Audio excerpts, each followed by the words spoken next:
With Liquor Barn, you can shop your favorite bourbon, that perfect bottle of wine, or discover something new. To place an order for pickup or delivery, download the Liquor Barn app, visit liquorbarn.com, or call your nearest Liquor Barn location. Follow us on social media and subscribe to our email list for all the latest news on products, promotions, and events. Liquor Barn, where Kentuckians go to celebrate life. Cheers!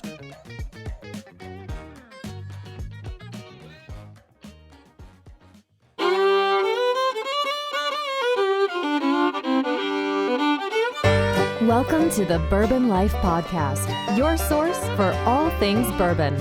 Join your hosts, Mark and Matt, as they drink and review bourbons, share news about upcoming events, interview the who's who in the bourbon world, and, most importantly, bring you along for the fun of living the bourbon life. Now, here's your hosts, Mark and Matt. All right, everybody, welcome back for another episode of the Bourbon Life Podcast. I'm your host, Mark. With me, as always, live in the Bourbon Life Studios, my good friend, Matt. Matt, how you doing tonight?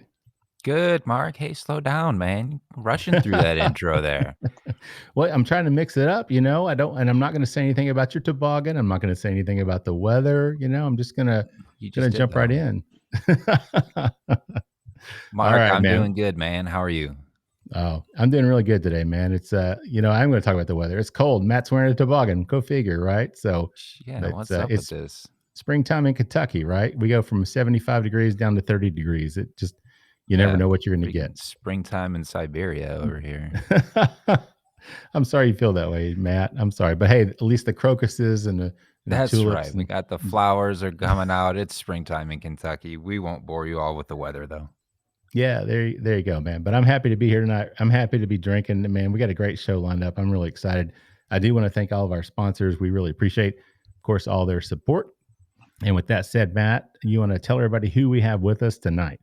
Let's do it. Let's get right down to the brass tacks because we got a crew joining us tonight. Yeah, from ASW American Spirit Works Distillery in Atlanta, Georgia.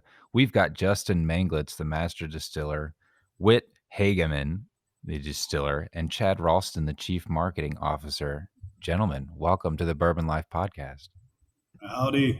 Thanks for having us.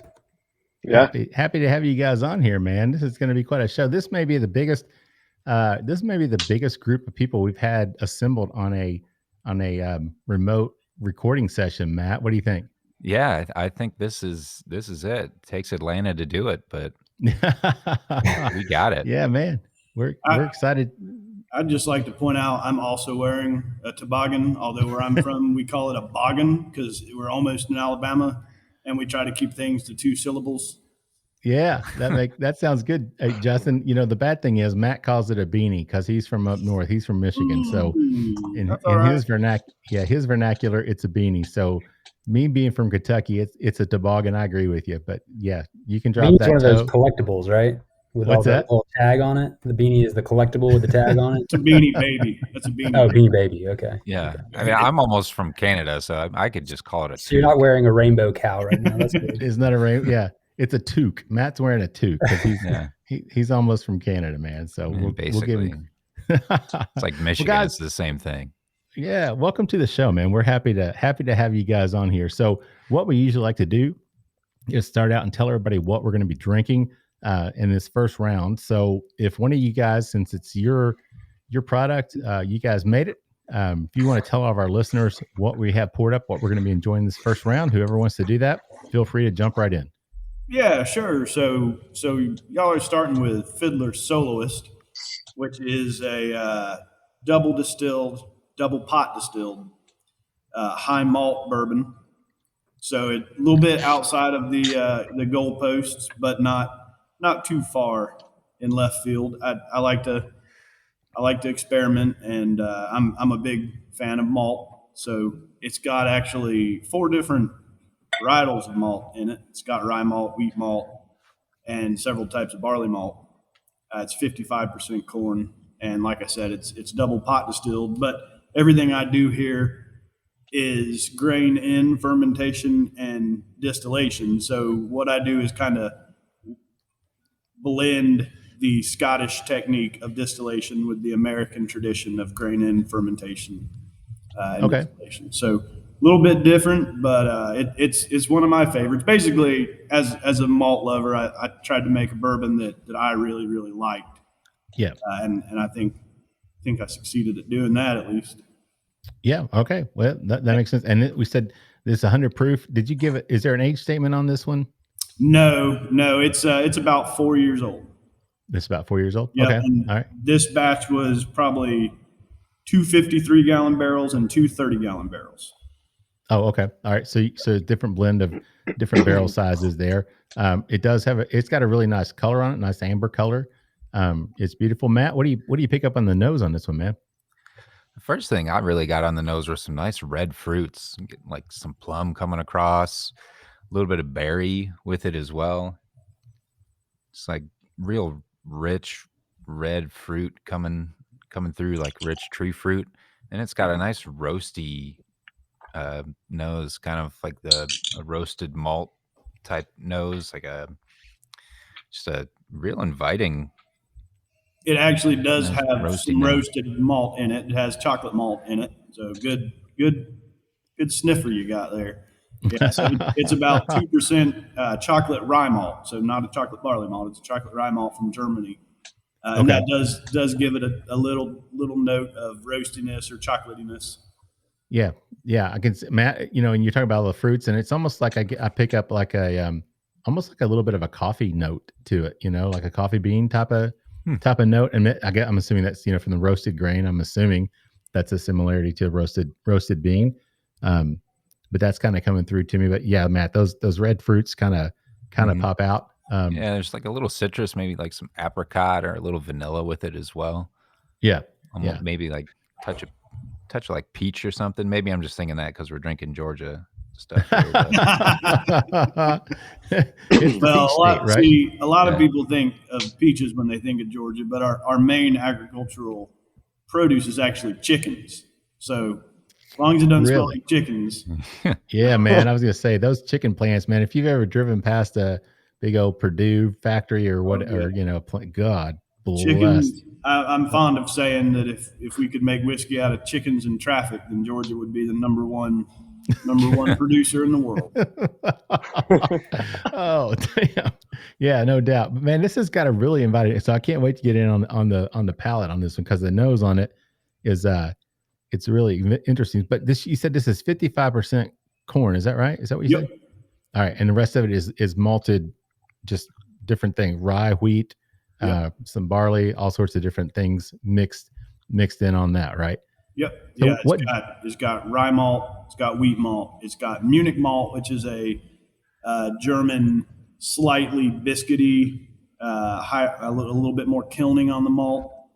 Okay. You would taste that in a Bock, in a beer, German Bock.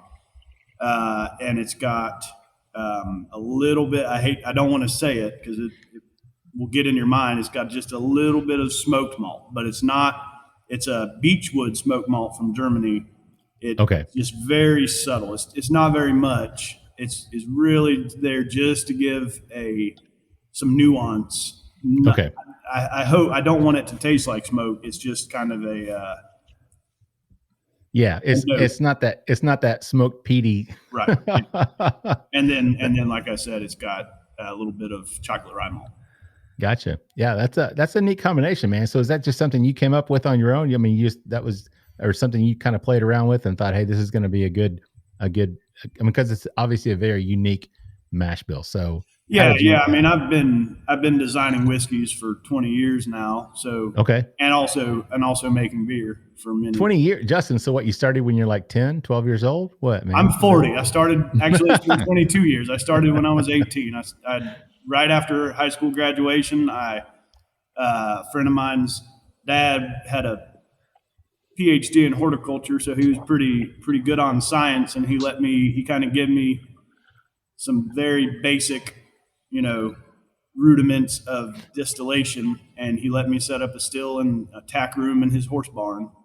I was 18, and I did it with his son, my buddy, one time, and he lost interest. And I just kept on doing it and did it till it was good. So yeah. So the next segment we kind of jump into, we talk about, your background, where you came from and stuff. So, so I'll start with you, Justin, since we're kind of on that trail already. Are you originally from Georgia? Are you from somewhere else? I'm from Haralson County, Northwest Georgia, Tallapoosa area. Okay. And then grew up there and in around Athens, where University of Georgia is. Yeah. And we're REM. Well, you guys are probably too young. Nobody knows REM anymore, right? Oh yeah, no, I'm not too young. I've met Michael Stipe many a time. There you go. So Justin, Didn't they get their start at a place called the 30 Watt Club? 40 Watt. 40 Watt Club? Might have been the 30 watt back in the day. They actually got started in house parties and an old abandoned church that's now been torn down. But okay, yeah, 40 Watt was one of the early clubs back in the day in Athens. Very, very cool. Matt, you're just 10 watts off, man. But hey, if it's only 10 watts, I'll take it. Well, now it would be LED. It'd be like 1,200 lumens. The 1,200 lumens club. So you're self-taught then, Justin, pretty much, right? I mean, you just 100% self-taught. Yep. That's very cool. So now, how did you end up?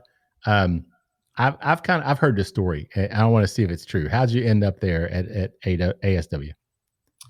Actually, so Jim and Charlie, the founders of American Spirit Whiskey, which was a sourced white American Spirit Whiskey, Jim's little sister and me were friends in high school, and Jim and my older sister, Kara, were friends in high school, and Jim's little sister said, hey, Joy is her name. Joy said, Jim, you need to try my buddy Justin's whiskey. It's really good. And, usually when people say that, it's not true. But in this case, I basically drove to Atlanta, one of the first times I'd ever been, with a bottle of my whiskey, and they tasted it, and that was my resume. That was it. Okay. Yep. That's the story that I had heard, man. So that's cool. I'm glad to hear that. That is actually how it happened. Just kind of happenstance. And we went from there, started building a distillery. That's very cool. Chad, what about you, man? Tell us a little bit about you and what your background is, how you got involved with ASW. Yeah. I thought I wanted to be a trader on Wall Street and learn. So I actually had the good fortune of being a summer analyst on the emerging markets debt desk at JP Morgan at 47th and Park. Seriously, in Manhattan. All right. Yeah, in Manhattan. Nice. Very nice. And over the course of the summer, there started to be rumors that a little bank by the name of Bear Stearns right across the street wasn't doing too hot. And sure enough, about 2 weeks back into school, they went bankrupt, and then Lehman Brothers folded, and then I decided that was not the ideal career choice at the time. No, 2006, 2007 then, right? Yeah, it was 2007. That's right.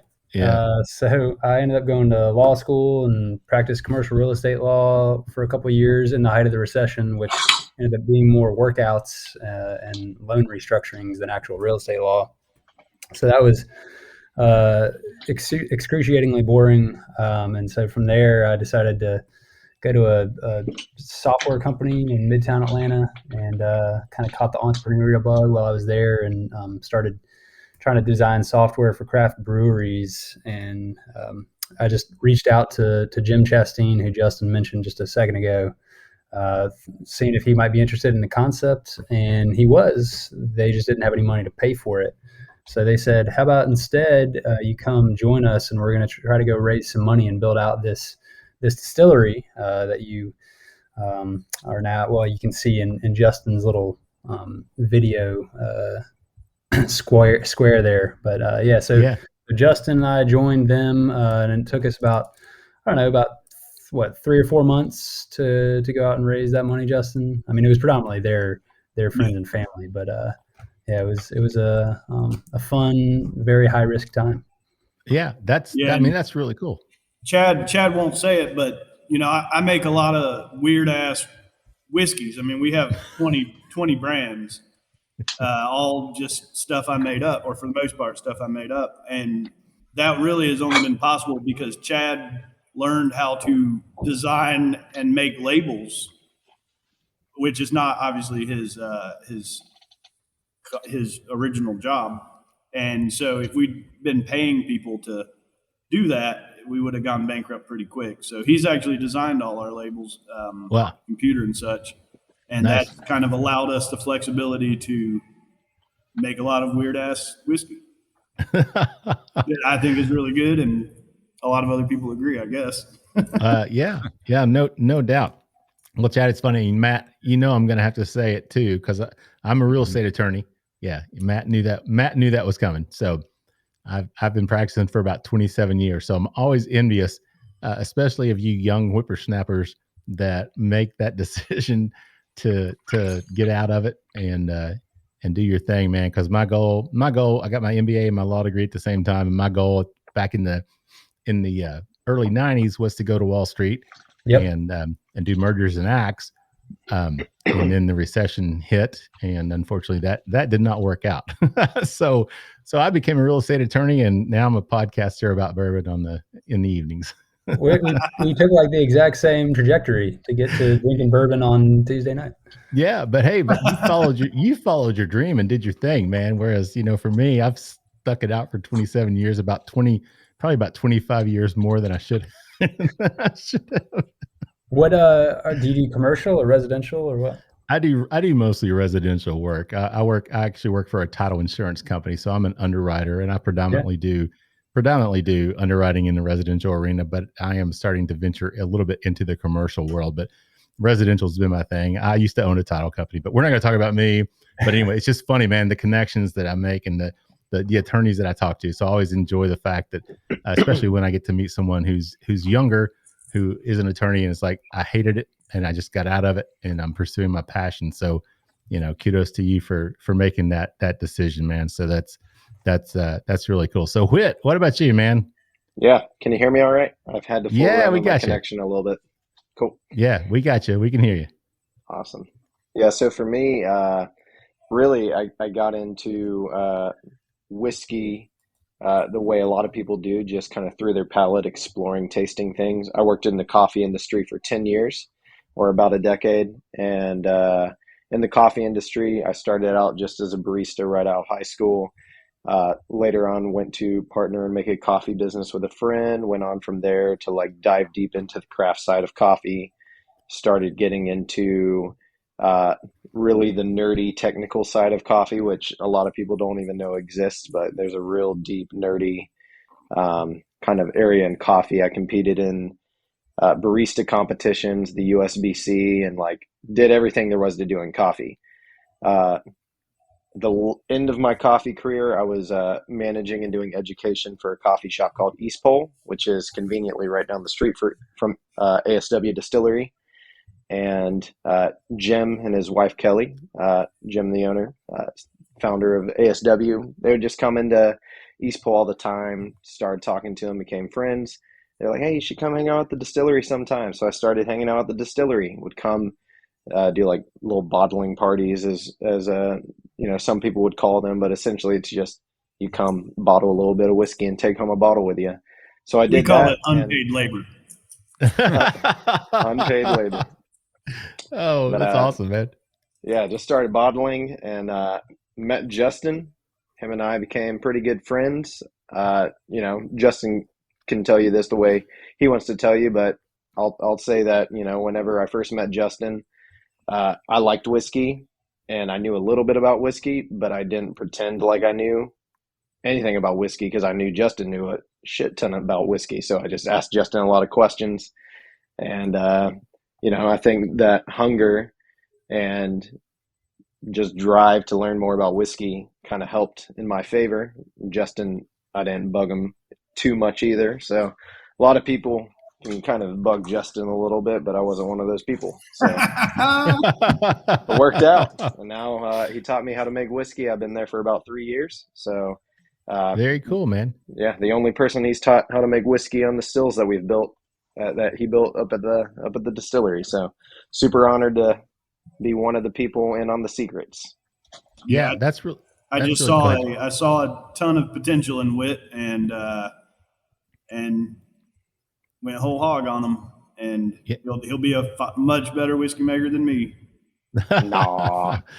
That's so sweet. That's really cool, man. That's awesome too that you came out of the coffee industry, because I mean, obviously with coffee, you've got to have the ability to nose, and a lot of people don't understand it because a lot of people just go to Starbucks and they order their triple frappa, laca, whatever, and they don't understand that there's a lot more in terms of the roasting of the beans, the exact specifications in terms of how you raise the temperature, how you roast the beans, how you combine the beans, how you blend the beans, how you do everything, how you and how you even grind the beans. So yeah, I mean, that's really cool. So you kind of had I mean, obviously I think those probably a lot of skills from that translated over into the whiskey world. Is that a fair assessment? Is that fair? Yeah, I'd absolutely say that. I mean, am I back? Am I here? No, we got you, man. We got you. Yeah, we got you, dude. No, it's actually funny that you said that. Like when you were talking about the parts of the coffee and like how like all that goes into coffee, I mean, that's really still less than 10% about what goes into coffee. Like you really have to start all the way at the origin, like where, Right. it's grown, the altitude that's grown at, the varietal of coffee, when it was harvested, how it was harvested, how it was processed. So, and all of these things Hey, translate. Whit, over you're starting to into bug whiskey. me. Nice. So, all these things can translate over to whiskey. You can get as nerdy as you want about whiskey. That you said that's more of a third segment thing, but like any little detail can affect it. Whether it's just about like how the barrel was stored, Right. every little part of the distillation, even just the weather can affect like how it distills. We've seen different seasons and the stills act differently. So it all plays into it. Yeah. Very nice, man. That's very cool. Matt, let's jump in and talk about the palate on this one, man. What are you picking up on it? I think that real roasty, malty aroma that I had on the nose definitely comes through in the palate.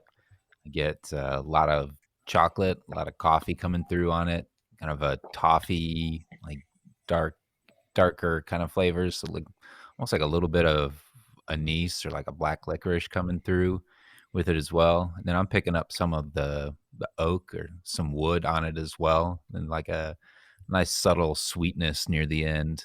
It's like a little whisper of some sweet flavors coming out on the back end of the palate. Yeah. Yeah, man, that the coffee that I talked about on the nose, the coffee, the chocolate, all that, the maltiness, man, really comes through. It really shines through on the palate. That's really impressive. That's very nice. I'm not a big Scotch drinker, but I kind of this does not. I'm a bourbon drinker, so this to me is not what I say. This is not like a typical bourbon. Is that a fair statement, Justin? That's a fair statement. Yes. Yeah. All right. We have typical bourbons. This one is. It's I hope. I'm always trying to get both bourbon drinkers and Scotch drinkers or single malt drinkers tend to kind of pigeonhole themselves sometimes. Sure. And nobody goes into a restaurant and says, I only eat hot dogs. Or, I mean, right. Some people do, but not many people. So always trying to get, try to make stuff. Speak for yourself. Always trying to make stuff to explore a little bit and, I don't want to make things that are gross. Right. No, Which I get think it. You can try those, especially from the craft market. And I wanted to make good whiskey. Yeah, and I was going to say that wasn't a statement from me to be like, oh, this is gross, because it's not gross. This is delicious. It's just not, as a bourbon drinker, this is just not what I would say. This is not a typical bourbon, which was what your goal was. Yeah. But this is a unique blend of malt and corn. So you do get maybe some aspects of a corn bourbon, but you also get a lot of that malt characteristic that shines through as well, which I really enjoy. I'm starting to enjoy that more as I kind of try to expand my palate and my spirits interest, and look at more than just bourbon and rye whiskey. So, well, guys, we have a segment of the show. We call it our off hours segment. It's actually sponsored by Off Hours Bourbon. So what we like to do during this segment, since we're talking about you guys, your individualized, how you got into the industry, we kind of like to share with our listeners what you guys enjoy doing in your off hours. So, Justin, when you're not working at the the distillery. What do you enjoy doing in your off hours? Well, I'm a competitive shooter. I'm a pro 3-gun competitor, so I do a lot of action shooting, and I'm also a fiddler, an old-time fiddle player. Obviously, that's part of our branding. So so like bluegrass the last music. Couple years have been a little bit tough on that front because of COVID and not as many festivals and jams and picking parties and stuff. But that's right now. I'm finishing up building a house, so I mostly do that on my free time. Gotcha. So when you say a fiddle, I mean, are you talking like bluegrass music or more Irish kind of music, or what's old time Southern? I play Appalachian old time, which is what bluegrass was made from. Bill Monroe essentially invented bluegrass, and after World War II in the late 40s and early 50s. So old time was the basically fiddle and banjo music that predated bluegrass, and was one of the most prevalent influence on Bill Monroe to create bluegrass. But many people would hear it and think it is bluegrass. It's just, it sounds like the older music. Yeah, that's very cool. Matt, if I didn't mention it, did I tell you I'm from Eastern Kentucky? Just so you know. Glad to hear it. Yeah. Lots of old time fiddling in Eastern Kentucky. Yeah, there you go. That's right, man. See, Matt, it's relevant that I say again that I'm from Eastern Kentucky, because in that context of old time Appalachian music, it's relevant. It fits into the show. Chad, what about you, man? What do you do like in your off hours? What do you like to do? Yeah. I like to write, and I like to work in my garden with my spouse, and I like to pretend to coach basketball. I didn't know that. Very nice, man. Man, you're like a jack of all trades. Justin. You're the attorney of all trades. I mean, you design software. You're an attorney. You do commercial real estate. You're working at a distillery. You design labels on your computer. I mean, you grow a garden. Now, wait, do you live in Atlanta? Are you from? I do. Okay, so you actually have a garden there in Atlanta. Okay, we do. Yeah, we've got a cool little spot in a neighborhood called Druid Hills, which has a lot of its. I'm not going to say original tree cover, because they probably all date from the 1910s and 20s when forests started growing back after it had been logged. But some pretty cool old trees, and just got a little space for some garden action. Nice, man. That's very cool. All right, Whit, what about you, man? What do you like to do? I see some skateboards hanging on the wall over your shoulder. Are you a skateboarder? Are you still skate? Yeah, I skated for a few hours today, actually. So yeah, skateboarding, Nice. very big part of my life. I've been skateboarding 23 years. Love it. Want to do it as long as I can. But yeah, big time skateboarding. I do a little bit of competitions with it. I like to pretend that I'm all right. So skateboarding is probably my number one hobby. And then I pick up just a lot of random shit along the way. I got into painting a few years ago, and got into like slacklining at some point, and just like poker. I love playing poker. Like, I don't know. I just like to mess around with things. I love to do stuff. Yeah. I like to be busy.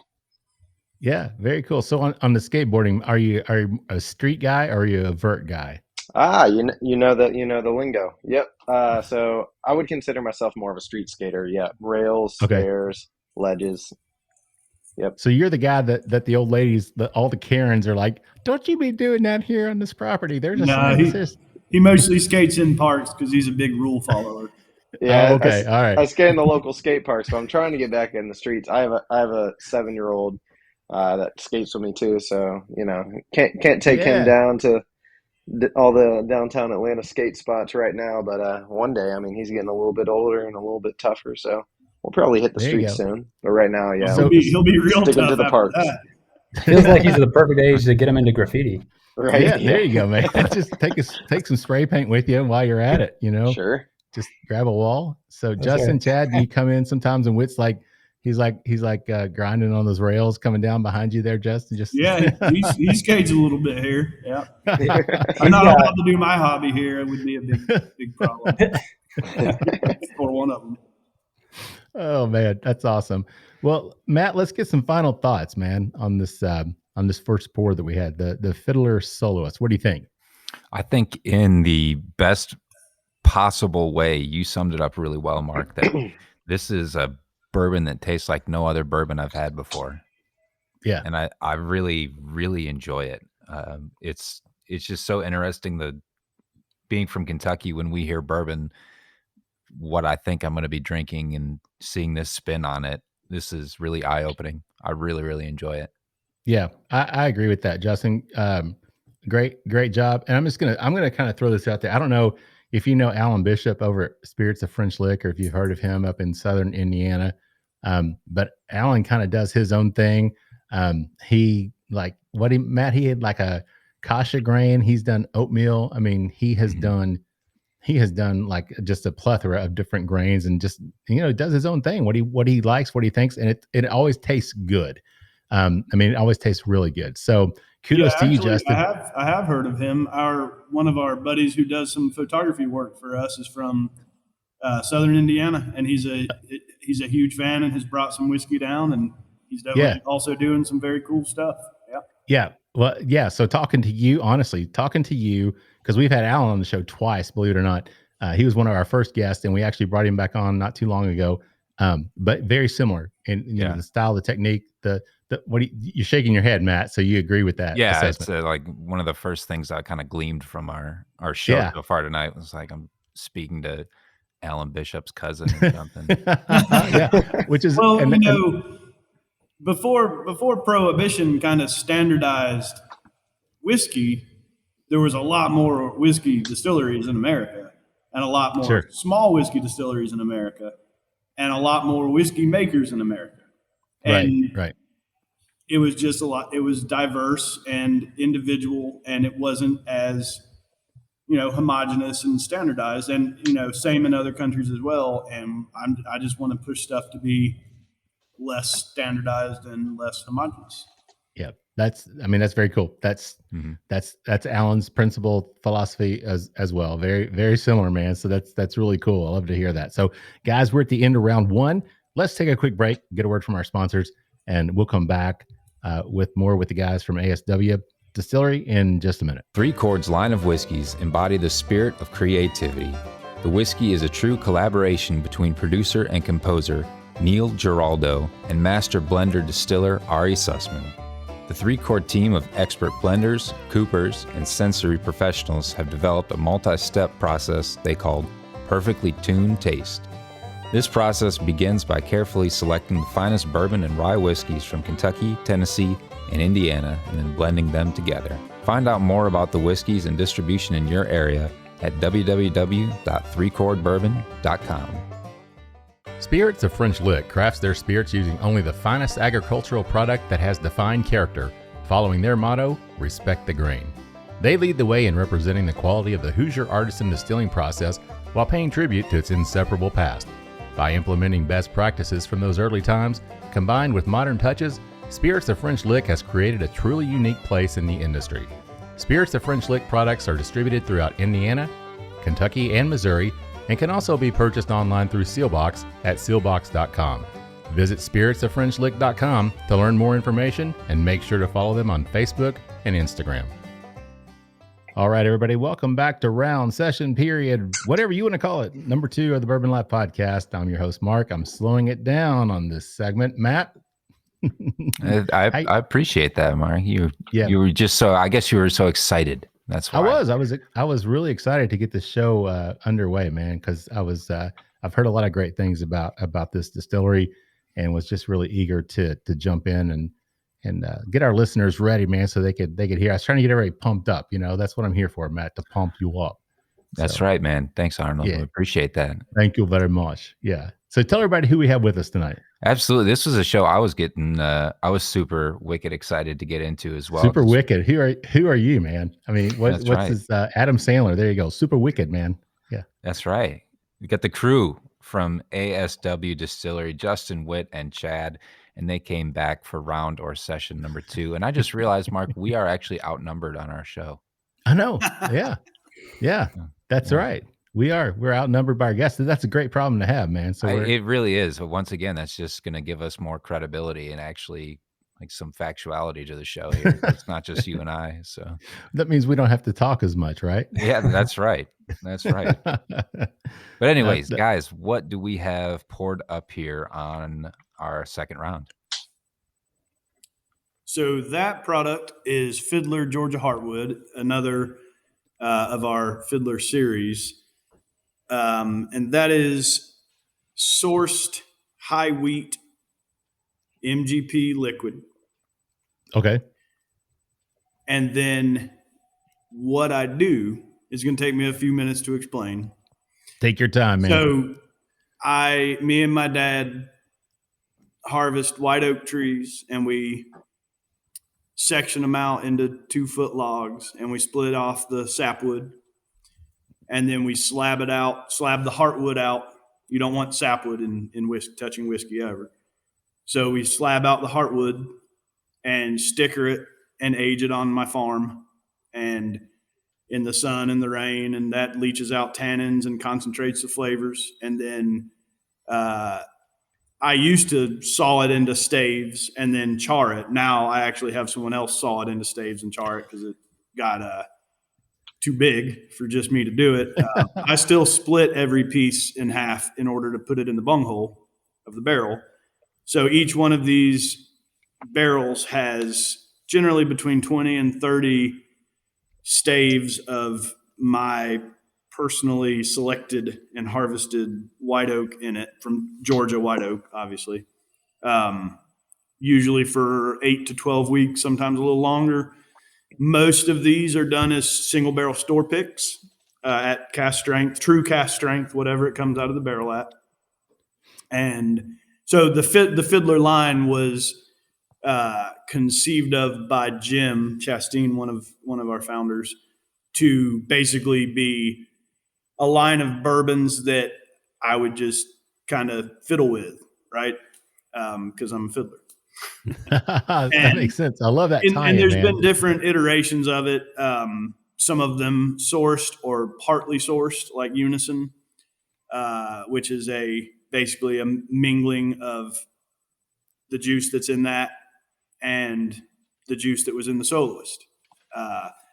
And the Georgia Heartwood just kind of took off. Everybody loved it, especially as during the last 2 years, people have really more widely shifted to looking for cast strength and store picks and big oak expressions. And obviously this is a big oak expression with all that extra white oak added to it.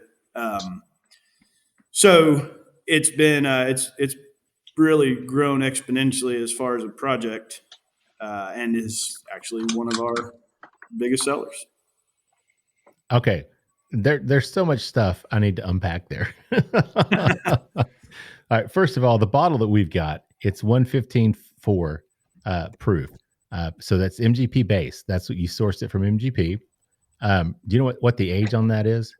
5 to 6 years. Okay. Depends on the exact sink, because it was a barrel. Single barrel. I got you. When we bottle it and what batch it came from. So 5 to 6 years. And obviously, I mean, the Soloist had your mash bill that you created. So this is an MGP product we're looking at. What's the mash bill on this one? It is their high wheat, so it's 45% wheat. Okay. And 51% corn, 3%. Yeah, exactly. Okay. Yeah, there you go. Thanks, Whit. Jumping in there. Whit saves the day. Thank you, man. Appreciate that. All right. So you actually went out on your property or somewhere there in Georgia and you cut down a damn tree and you chopped it up. It was actually 3 or 4 trees from this first batch of wood, which we did in 2015 or 2014, a couple years before we even opened. Kind of planned ahead and got that set up, and and now we're on to a new lot of Heartwood that me and my buddy George up in Habersham County got. And those were mostly storm-fouled trees from a big storm that came through a couple of years ago. Man, oh man. That's crazy. I mean, you're doing this yourself. You are creating these staves. You're not going to ISC or somebody and Oh, saying, no. hey, Nope. hey, we want to come out to your yard and pick some staves that you guys have aged for 18 months or whatever. I mean, you're out cutting the stuff up and letting it age. That's the only way to get it if you want it from Georgia. Yeah, well, that's a good point. That's true. Yeah. Everything else is going to come from, well, I guess Missouri or wherever out there. So, yeah, listeners can actually head to the ASW Instagram or Facebook page and see a time-lapse video that my wife took of us Okay. processing Very cool. A tree last Christmas or so. All right. I've not seen that. So I'm definitely going to go back and I'm going to check that out because I'm fascinated by that. That's really cool that you had the foresight and the physical stamina. Yeah, it's a lot of work. People, I didn't make that juice, but it's a hell of a lot of work. It's more work than anything else. Oh, Justin yeah, man. Justin's known for his stamina. That's what she said, right? Yeah. All right, guys. Matt, let's talk about the nose on this Georgia Heartwood. What are you picking up on this one? I'm getting a lot of red fruit forward on this one. A lot of cherry, a lot of strawberry, some plum, just kind of those classic wheated bourbon fruity notes to it as well. Then there's a nice like cornbread on it, a sweetness coming through, like a little bit of honey, and then the oak is definitely apparent, but certainly not overpowering. I think it really strikes a nice balance in bringing sort of an earthy, not smoky, but some sort of an earthen factor into all of it to kind of cut some of the sweetness of the fruit and a little bit of this like sweetness from the corn that I'm getting as well. And see, Matt, I'm going to go. I mean, I see where you're getting that red fruit, but to me, it's like it's coming across like burnt sugar. It's coming across like marshmallow-ish type of aroma, type of flavor. And I don't know if it's. Did we send them the s'mores barrel? I think we did send them the s'mores. So sometimes we name the barrels, and that was the s'mores barrel. Yeah, so you said the marshmallow, chocolate, graham cracker. Graham cracker. Yeah. Okay. All right. Yeah, marshmallow. That's so what because these are single barrels, each one is different, obviously. But then the Heartwood is also different every time because the part of the tree it came from or the specific tree it came from is going to be a little different. And then, I was originally charring this in an open fire, in a hickory fire. Obviously not an exact science like a barrel is charred on a gas flame for a very specific amount of time or toasted first, whatever. This was very much a individual specific. Every stave is going to be kind of unique. And so it adds another dimension of uniqueness to each barrel that even more so than just the barrel would have on its own. So if you had, I mean, and I don't want to say, it's like Maker's Mark, because this is not like Maker's Mark. I mean, yes, they add staves to their barrels, but they don't, I mean, Denny Potter's not out in the backyard on the farm, on Star Hill Farm, chopping down trees and cutting them up and then burning them and aging them. So I think we may have, did this come out before that Maker's, Chad? I'm not sure. No, that was out before, but not a whole lot before. This was like our second product. Nice. So I got it's been around 7 years. Yeah. Yeah. I mean, and that's man, I'm not going to get into the palate on it. Yes. Let's jump back. Let's talk about the distillery now that we've kind of laid out the groundwork on this Georgia Heartwood. Let's talk about the distillery and the formation, how it started. So whoever wants to jump in, Chad, that's probably you're the marketing guy, right? So is that kind of your or if anybody else wants to jump in and just kind of talk about that? Yeah. So, I mean, we kind of touched on it last segment, but Jim and Charlie, they had a few years after they had graduated college, had developed a thirst for rye whiskey, especially. Okay. And they decided they want to launch a brand of their own. And so that was that clear whiskey product that Justin mentioned earlier called American Spirit Whiskey that they contracted with Terracentia out of Charleston to make. And they launched that over a decade ago at this point. Okay. That was Okay, really just. Terracentia, are they the ones? Do they do the rapid aging stuff? Yep. They do. Yep. But Okay, this all right. was an unaged. This was not in their Okay. rapid aging. This okay, I Right. got you. I thought the name was familiar. I just wanted to make sure. Okay, gotcha. Sorry, man. Go ahead, Chad. Yeah, no, good. So, that kind of started to gain a little bit of a following here in Georgia, and around about, I guess, late 2014, they started saying they needed to go big or go home, raise money to build out a real distillery and hire somebody who actually knew what they were doing, or just kind of call it a day and fold the brand. So that's around the time that they ended up getting in touch with you, right, Justin? Yep. And right after, I think they talked to you, Chad, and they raised money and we built a distillery over the course of like 2 years, because it's very hard to build a distillery, and it's even harder to build a distillery in the city. Yeah, although I can't easier imagine then than it is now. But I designed the actual, they planned the building and designed the business, and I designed the distillery how I wanted it, and kind of came up with not the way that I had been making whiskey for the previous 15 years, kind of a new thing that I was hoping would work. And designed, worked with Vendome to design the stills how I wanted them to do this new thing that now I think I've proven does work.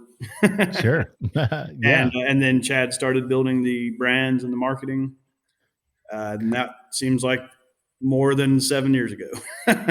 Yeah, so we joined, Justin and I joined those two guys, Jim and Charlie, in spring of 2015. And we ended up closing on our Series A round of equity on September 15th of that year.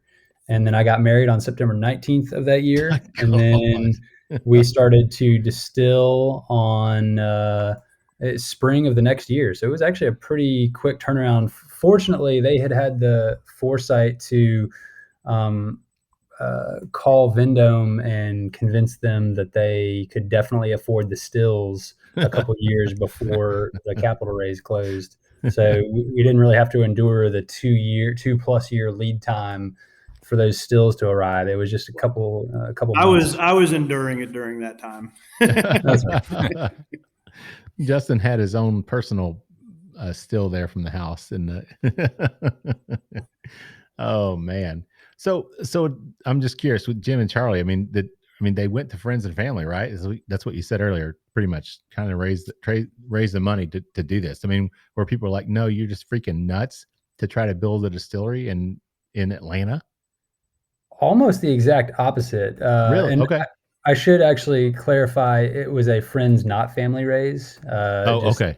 Sometimes, things go sideways with family. Right. They hold it to you for years. Yeah, to come. right. But, you remember that time I gave you $200 to build that distillery?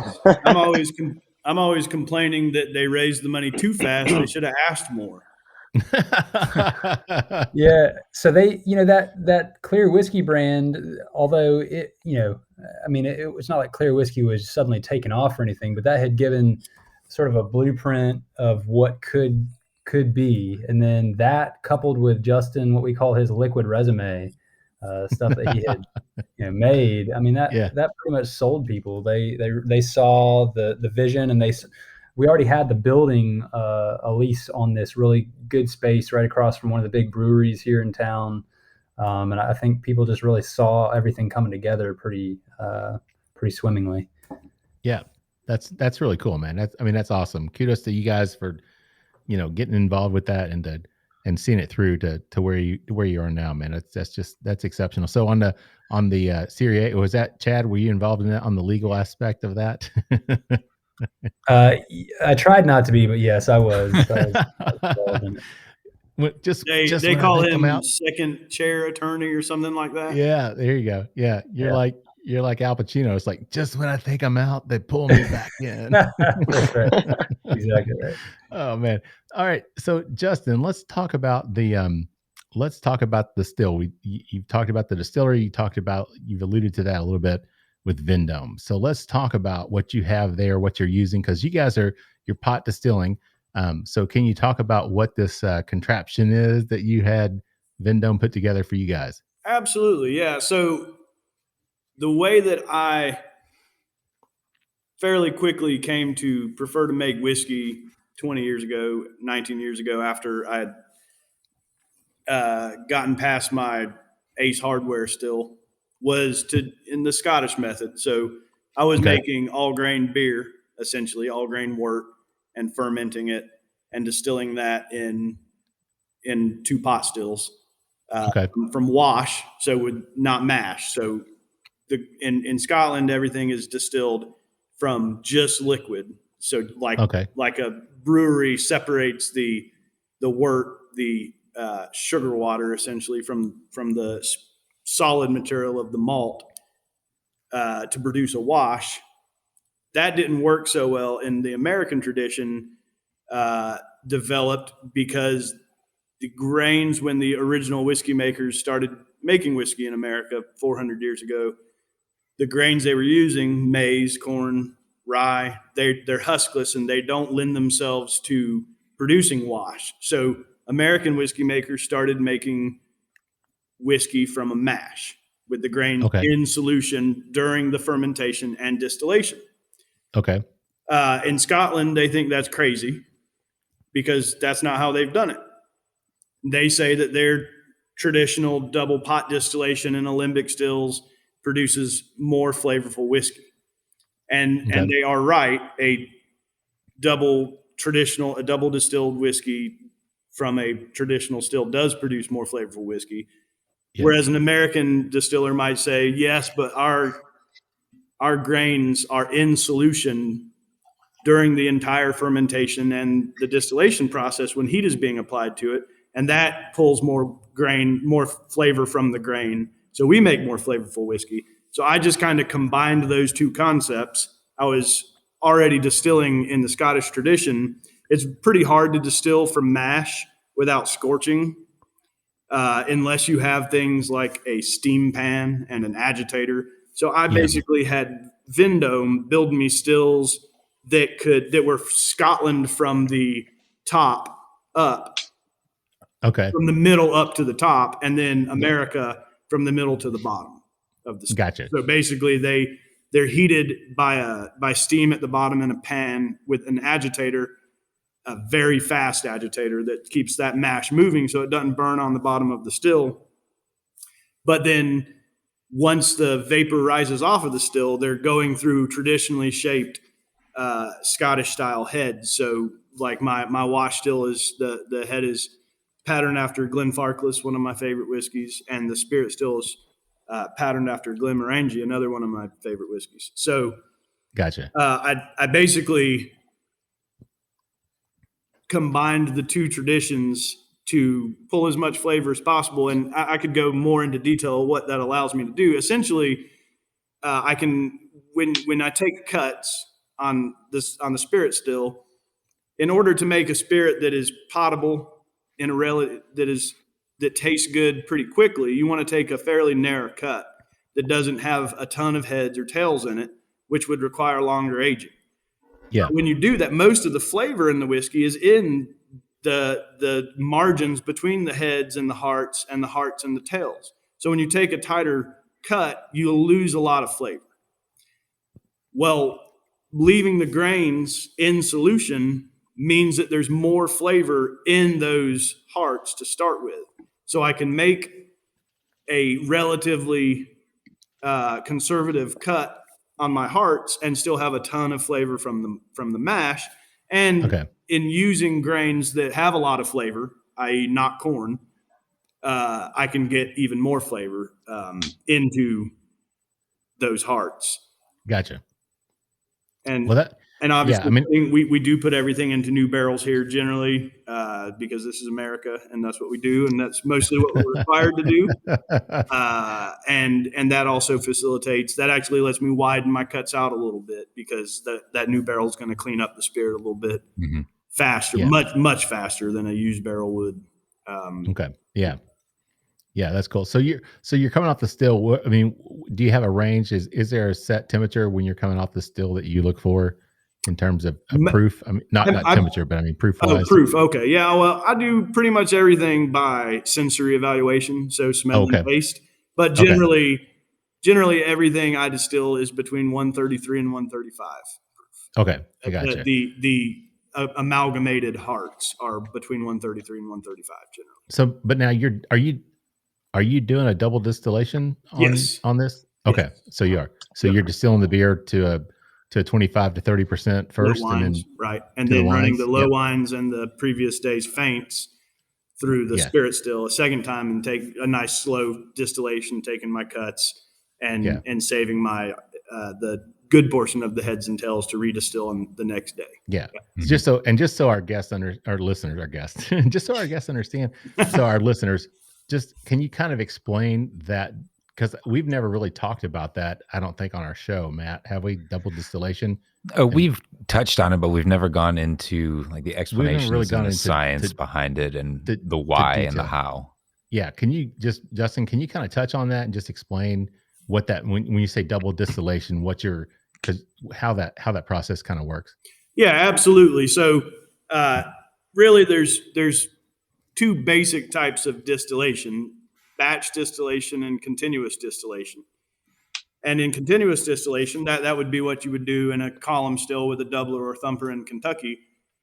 You're getting the spirit to proof by running continuously mash into the still at the same time as clean steam, live steam, and you're getting it to proof by it passing through many plates that create reflux, or basically redistillation, as it travels up the column. With double distillation, which is the older method, the continuous column distillation has been around for about 150 years or 140 years. So still fairly traditional in the grand scheme of things. Double distillation has been around for 1,000 years or more. So double pot distillation is a batch method of distillation. So I'm not continuously feeding mash into the still all day and all night like you would in a bourbon plant.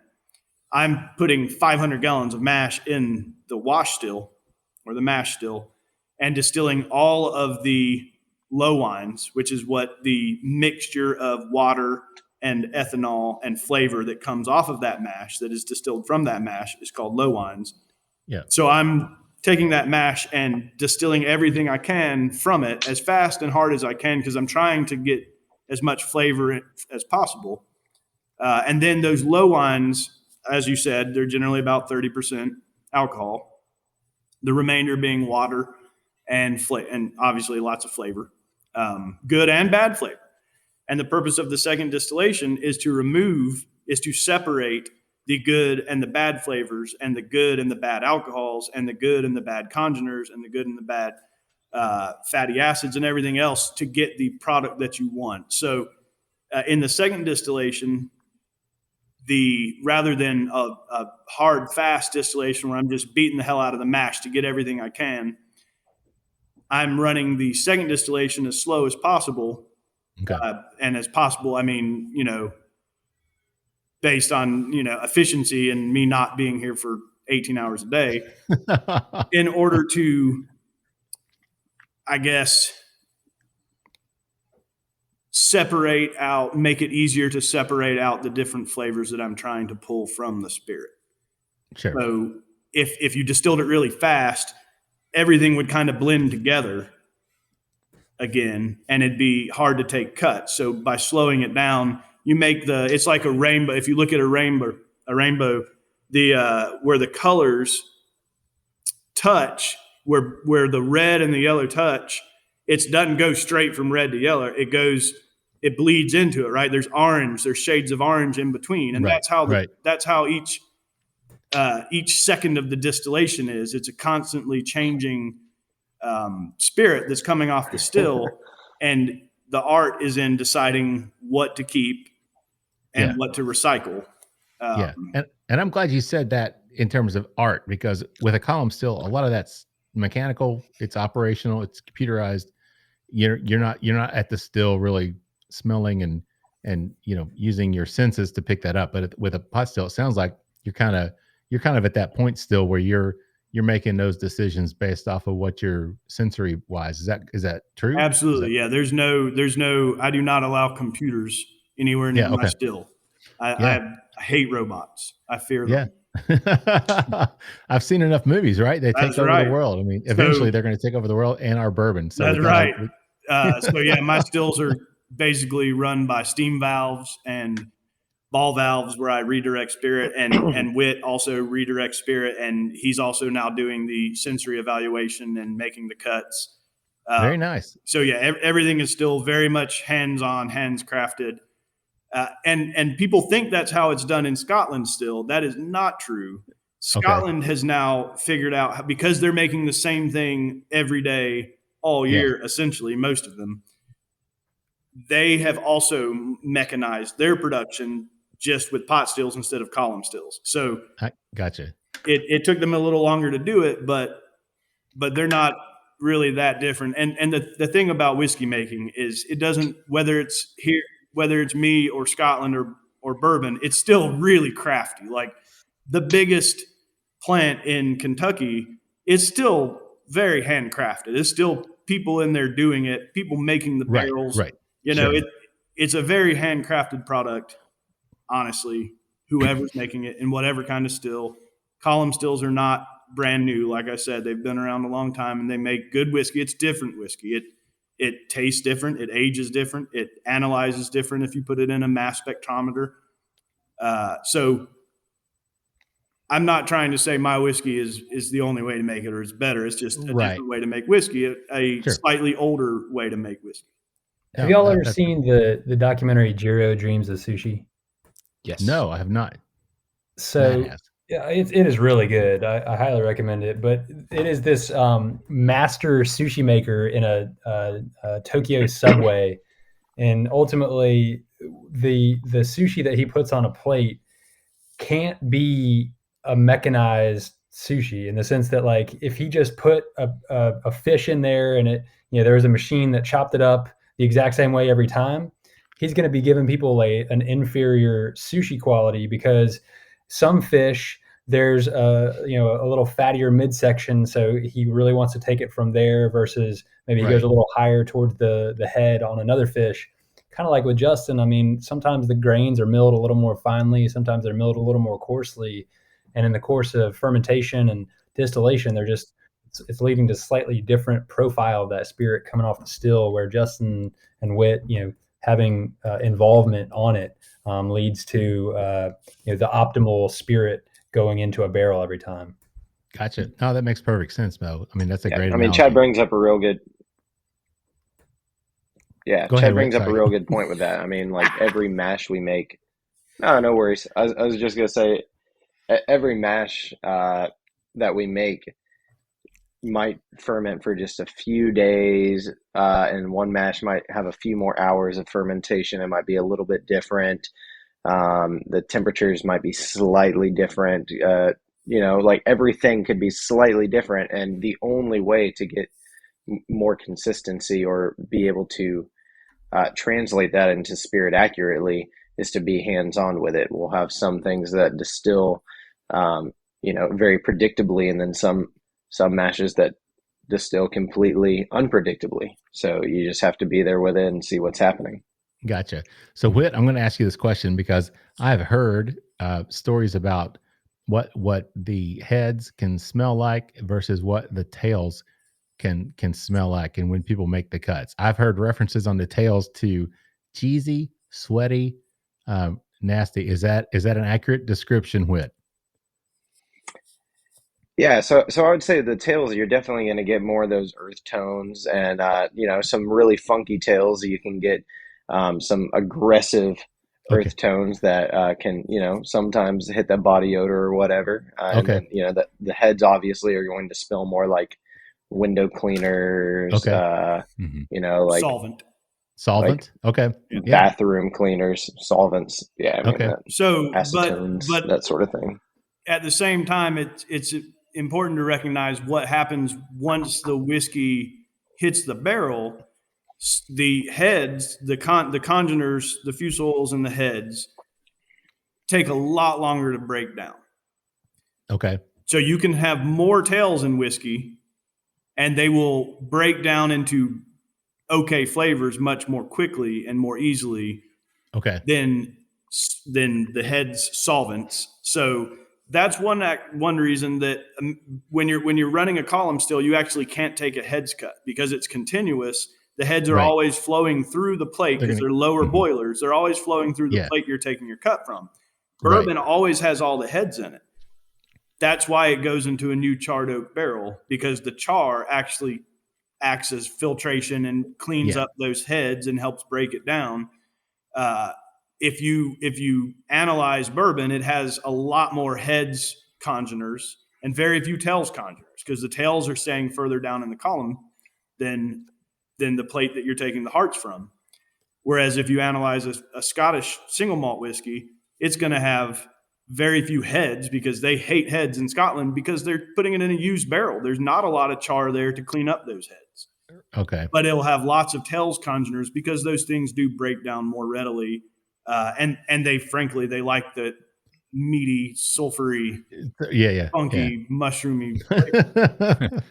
That's their jam. Yeah, I get it. But that makes perfect sense. And I'm glad you explained that, because thinking in terms of a new barrel and the char that's filtering out the congeners, versus when you're making a Scotch and you're using ex bourbon barrels or ex sherry barrels to age it that have already been used, it's not going to have the ability to absorb and break those congeners down like the new oak would. So that's awesome, man. Thanks for that explanation. I know that took some time, but I think it's very valuable for our listeners to understand the process and what double distillation and pot still, what that means. So that's really cool. So Matt, I'm sorry we took so much time. Let's talk about the palate. But it was great, because I'm geeked out about this, man. I love it. So let's talk about the palate on this one, the Georgia Heartwood. What do you think? I am picking up a lot of cherry. I'm getting a lot of chocolate on it as well. I'm getting like some pecan. It's got a nice nuttiness, like a pecan to it. And I can see why maybe this was called the s'mores barrel. It's got a real toasty warmth on it. Definitely the oak.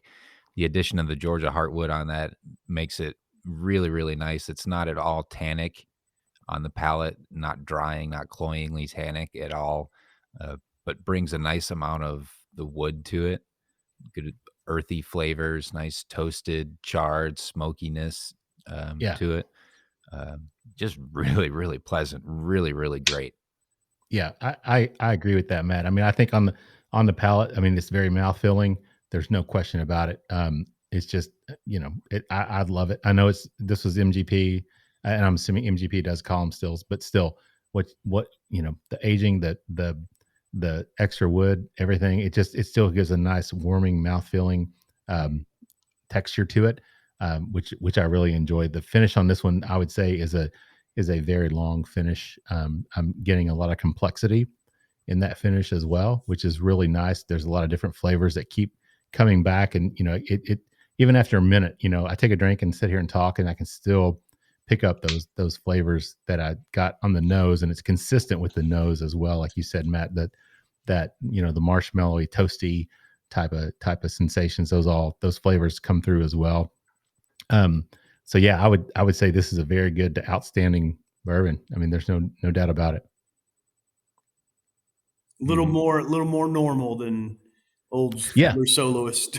It is. I mean, it's more, as a bourbon drinker, this is more in line with what I think I don't want to say standard bourbon, but I think as a bourbon drinker, this falls in that category more than what people would think of what a bourbon would normally taste like. But again, that Soloist was excellent. I mean, I really enjoyed that as well. So it's different. But yeah, this Georgia Heartwood, this is a winner. You guys have won some awards with this one. Is that right? Yeah. I mean, I really only enter San Francisco. It's really the only one that is, I feel like, truly impartial. Yeah, I get it. Gotcha. At least, unless there's probably some new ones I don't know about. So sure. That one, Georgia Heartwood, I think, has a gold in the special finish category. Soloist has a gold medal in, I think, small batch bourbon, I believe, or was it craft? I can't remember. Most of my other whiskeys have double golds, but the next one you taste, the regular 88 proof was our first double gold, and we're waiting on our San Francisco results for this year right now. I got you. 11 bottles. So wow, okay. We get a few things and more heavy metal. Yeah, that'd be nice. All right, guys, let's take a quick break, get a word from some sponsors, and we'll be back with more with the guys from ASW Distillery in just a minute. Located just east of Lake Tahoe and the Sierra Nevada mountains, Frey Ranch Distillery was founded by fifth-generation Nevada farmers.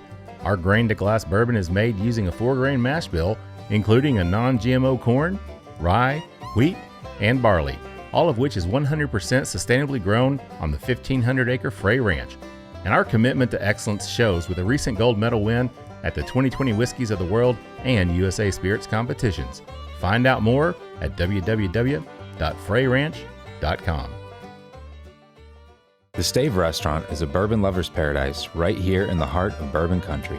Located at 5711 McCracken Pike in Millville, Kentucky, between Castle and Key and Woodford Reserve, Chef Kyle Klatka prepares amazing food each day that features an elevated Kentucky-inspired cuisine. With a full-service bar, great bourbon flights, and signature cocktails, the Stave is the perfect place to catch up with friends after a fun-filled day of touring the local distilleries. Be sure to check them out online at thestavekentucky.com or at Instagram and Facebook at The Stave Kentucky. All right, everybody, welcome back for the third and final round of the Bourbon Life Podcast. I'm your host, Mark. With me, as always, live in the Bourbon Life Studios is my good friend, Matt. Matt, how you doing tonight, man? Oh, Mark, I'm doing great. Always great to be back in the Bourbon Life Studios. It's you and I doing the podcasting thing. How are you doing? I'm doing good. You can tell I'm doing good, right? I'm excited, man. I'm like all geeked out tonight, man. This is as excited as I've seen you in a good bit. It is. I have to admit, man, I'm having a great time, and I'm learning a lot, and I think we are imparting some wonderful knowledge to our listeners as well, right? Yes. I mean, anytime it's not just you and I talking, they're actually learning something. So that's a good point, man. Let's tell everybody who we have with us tonight. Absolutely. We've got Justin, Whit, and Chad from ASW Distillery in Atlanta, Georgia. Guys, welcome back. And please, without any further ado, let us know what we've got poured up for this final session here. All right. Well, that is Duality Double Malt Whiskey, which, like I mentioned before, is just some thing I made up. It's basically 50% rye malt and 50% cherry smoked malt. And that is a cask strength expression of it. Generally, it's bottled at 88 proof, but we do single barrel picks on it for at cask strength, and we also have released some mingled batches at cask strength as well. And that whiskey came about from the very beginning when Jim and Charlie asked me about making rye whiskey, which is a huge pain in the ass because rye is the devil of grains.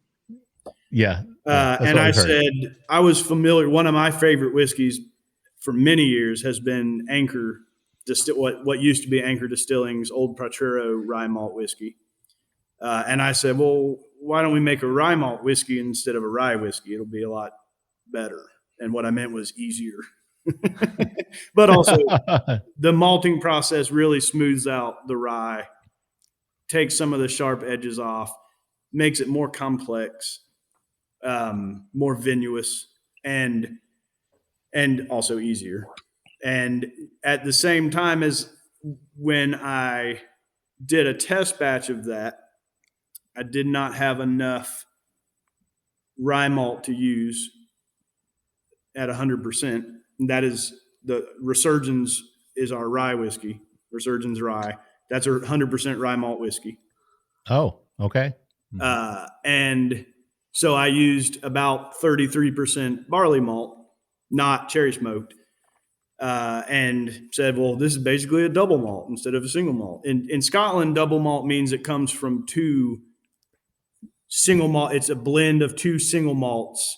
They don't recognize anything being a malt that's a grain other than barley in Scotland. To them, if you say malt, it has to be barley. In America, we recognize you can malt any grain. So to me, a double malt is a mixture of two malted grains, in this case, barley and rye.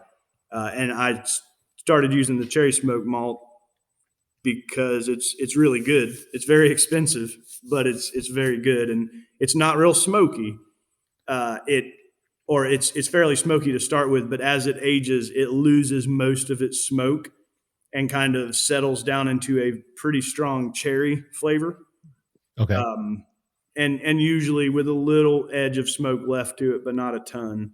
And Whit does most of the blending now, the mingling of barrels. He picks most of the barrels. He has a better palate than me. All those years of drinking gross coffee trained him up, and he's better at blending the batches than me, and takes a lot of care to get them how, as good as they can be. And Duality is one of our biggest challenges because the cherry smoke malt is super inconsistent. Sometimes I'll get it and it's super smoky, and sometimes I get it and it's not very smoky at all. So we try to blend across, or he tries to blend across batches to try to, make it. I'm big on everything being pretty consistent. Obviously, single barrels aren't going to be super consistent. I like consistency. I pride myself that when you get the regular Duality, it generally tastes the same every time, or Resurgence, or any of our other whiskeys. So that's basically what you're drinking. Gotcha. And that, like I mentioned before, that was our first double gold from San Francisco in, I guess, 2018. And that that meant a lot to me. It was vindication that my made up way of making whiskey was, other people thought it was good too. All right, so let me just clarify. You're talking the Duality, you're talking the double malt. So you've got a malted rye, you've got a malted barley. Right. 50% of each. 50% of each, right? Yep. So you're making those separately, blending those together, and then no. The mash is itself made of 50%, about 700 pounds of rye malt and 700 pounds of cherry smoked malt. Mashed together, fermented together, two different yeasts, and then double distilled. Okay, that's what, because I was like, how are you getting a single barrel? I'm thinking you're taking two different new makes and you're mixing those together and you're putting that was confusing because I was talking about what double malt has meant a few times in Scotland. Yeah. But now, so like a single malt, that really just means in Scotland that it's from a single distillery produced and distilled, right? Is that what single? And was 100% malted and barley. was pot distilled. And pot 100% malted barley, double distilled. Yeah, in Scotland for 3 years, aged for 3 years. Yeah. All that good geeky stuff. So Matt, what do you think about this one, man? What do you pick up? There's a lot going on here. In there? Yeah. Yeah. And even in the 5 minutes or so since we've gotten going on this, it's really changed the nose on it. So at first I was picking up a whole lot more of the rye coming through. I was getting like a little bit of mint. There was definitely like a really nice aroma of grain. There's some chocolate in there as well. And now I'm picking up, I think, a little bit more of that malted barley. There's like some citrus, like some tangerine in it. I get a lot of just really great grain.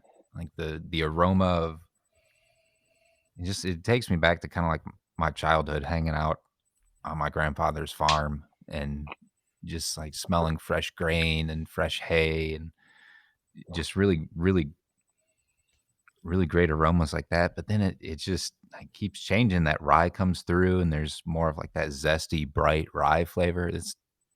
There's a ton going on here. Yeah, it is a very complex nose. There's no question about it. Beautiful color, nice brown color on this one as well. And Matt, when you said hay, it was funny because I went back in and took a nice big deep breath of it, and it's like, yes, that I get that. And some people think that's kind of a weird note, but it's not. I mean, that's a very normal note to pick up. And it smells very good with that rye spiciness as well pops through. But you're right, it's extremely complex on the nose. There's just a lot of different elements I think that are shining through on this one. Yeah. So I can't wait to jump in and taste this. And so when you're talking about blending, so you're picking you're picking the barrels out on this one. Is that right? That's correct. Yeah. So we'll Yeah. go through, we'll have about maybe somewhere between 5 and 10 barrels that we consider to be ready for the batch. So how often we batch it, we'll have about that many barrels. So I'll go Okay. through, I'll look for a few things, different batches. So if I look for a different distillation, I'm going to find potentially some distillates are going to be that more smoke forward because we had a certain batch of malt that was a little more smoky. And then maybe some other distillation. So I'll be looking at the distillation batch. I'll be looking at the sizes of the casks. We usually use a mixture of 53 and 30 gallon casks when we're blending it. What you guys are actually drinking is a single barrel. I'm pretty sure if it's the cask strength. So yeah, but with blending it for the standard, we'll go through that. And then whenever I taste on the palate, I'm looking for a few things. I'll go through, taste the barrels. I'm looking for one barrel to be maybe a little more heavy on the bring that smoke and give that smoky character. 2, I want some cherry. 3, I want some sweetness. 4, I want a little bit of that rye spice. And then I'll do like 3 to 5 barrels. And if I can get one that's just kind of balanced and soft and blends it all out. So if I can get a mixture of everything, then it's going to be a real good batch. So gotcha. So from batch to batch, there's obviously, it sounds like there's going to be some variation potentially then, because you're trying to blend to what your profile would be, what you want it to be, but I guess there could be some inconsistency. Not that that's a bad thing, but no, absolutely. I mean, you'll find batch to batch, there'll definitely be some small inconsistencies, and especially with like the Fiddler Soloist, we've seen like that as we batch it, like that one will be sometimes a little more like traditional, the bourbon flavors, and then sometimes a little more on those malty flavors. But the Duality itself, I think because of its mash bill, we have a little more consistency. As long as I can find one barrel that kind of hits that smoky character, then we'll be consistent more or less. But we do very small batch. I mean, we're talking like 5 to 6 barrel batches, which is very small considered, considering big distilleries, that small batch can be 25 barrels, right? So, I mean, with what we're doing, trying to get that balance with only a few casks is a little more tricky, but with the single barrels, obviously it's a toss up. You never know what you're going to get, especially with Duality. So some Duality single barrels have been a little more smoky, and I think that's why it's a fun single barrel pick, because people can come in and kind of get what they want and what they're looking for. And if some people want more of that rye character and that big, you can even get some of them I've had that big kind of like oaky bourbon character thing going on. Even though there's no corn, you'll get kind of like that rye spice and that sweetness coming through, and then some will be a little more smoky. Duality, we believe, is what we like to consider a bridge whiskey. This gets people that traditionally drink bourbon to consider maybe trying something a little more malt forward, maybe trying some Scotch, maybe trying something with a little smoke in it. And then also vice versa, it gets someone that's traditionally a Scotch drinker to consider trying something on New Oak, to consider trying something that might have a little more of those sweet notes, a little more of that rye spice. So, I mean, this is really, it's the peace offering, between the camps, like, hey, let's find something we can all drink. So, yeah. And that makes perfect sense. And I like the fact that you guys are working to try to do that, because I'm not a Scotch drinker. I'm just not. But I know that there's a huge movement now with the American single malt. So I think people need to be prepared for that and be ready. When I started making beer about 20 years ago, to most Americans, when they said what their favorite beer was, it was Bud, Coors, or Miller, which all essentially are the same beer. Right. Think about how different the world is now when it comes to beer. And those people thought that we were crazy making IPAs and 30 different types of stouts and whatever we were doing. They just wanted Miller, Coors, and Bud. We're just trying to say, hey, whiskey is not like that. There's thousands of different delicious whiskeys from all around the world. just taste them. Just try a bunch of different stuff. It's not a mono culture unless you make it a monoculture. Now, Justin, I'm going to tell you, in Kentucky, that's blasphemy. Okay, that's I think one of the reasons I love what you all are doing. I love seeing a lot of distilleries that are taking the same approach as you all, that aren't Kentucky forward, 51% corn, throw it in some new oak. Let's be traditional. And everybody loves it. There's a reason that we love our Kentucky bourbon, but sure, there's so much room at the table, and the stuff that you've had us tasting tonight has really been, I think, Whit, as you were kind of saying, like the proverbial peace pipe here between a lot of different types of drinkers. And it's to me, this, I think, is one of the most exciting things in the industry right now, is seeing where we can keep going in America and opening the eyes of traditionalists to what else is out there.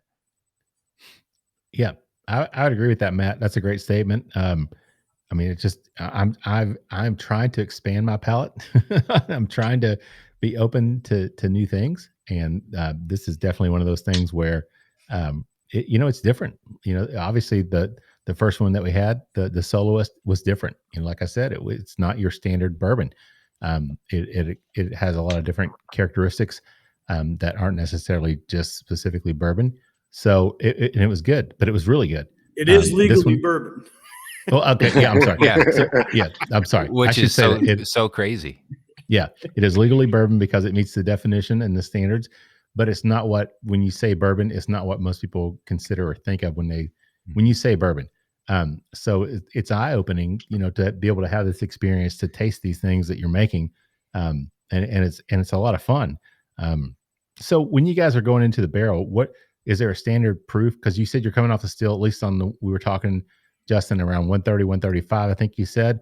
Are you guys proofing down to go? Well, you gotta go at least 125. Do you go in below that, or are you going? Yeah, generally I cut the whiskey, or we cut the whiskey to fit exactly into the number of barrels we need it to fit in, because we make so much different stuff now. 1 week me and Whit may be mashing and distilling Resurgence, and the next week we may be mashing and distilling Duality. So I can't have Duality remnants in my barreling tank the next week when I'm trying to do Resurgence. So I'm always trying to stay between 110 and 120. Okay. But if it fits in 10 barrels better at 110, then I'm gonna barrel it at 110. It makes, as long as you're in that range. I don't like to go much below 110. I did more so in the beginning because I was doing everything by myself, and sometimes things got away from me, and I ended up with 107 accidentally cut barrels, frankly. But generally try to stay between 110 and 120. It does make a difference, but we're mingling these together. Right. I have not found in 20 years, I won't say that. I've been putting whiskey in barrels for, I guess, about 15 years. I have not found that it is best at one specific proof other than in that range. Now, I don't agree with the places that do the real high proof fills, like Canada, for example, with their 150 proof fills. Nope, that does not make good whiskey. But I mean, there's plenty of bourbon distilleries who do different fill proofs as well, and they all make good whiskey. It does have an effect. It's not. It's not. I don't feel like the most crucial aspect. So, I think I answered your question. Yes, you did. Yep, you definitely did. Yeah. and I appreciate that, Justin. Thank you very much. So, once you guys fill these barrels, so now you're using the 53 gallons and then also some smaller barrels. Is that right? Well, no, we hadn't used a 30-gallon barrel in years. Oh, okay. I got you. We're on our last 30-gallon barrels from 3 years ago or 3.5 years ago. Okay. So we've I've been using 53 only since before Whit came on board, I believe. Okay. So a long time. I prefer 53-gallon barrels for sure. We did start with some 15s a long time ago for the first 6 months or so. And then Sure. after that, we were using a mixture of 30s and 53s for a couple years, and now strictly 53s, but different ones. I get a lot of my barrels now from the West Virginia cooperage. Okay.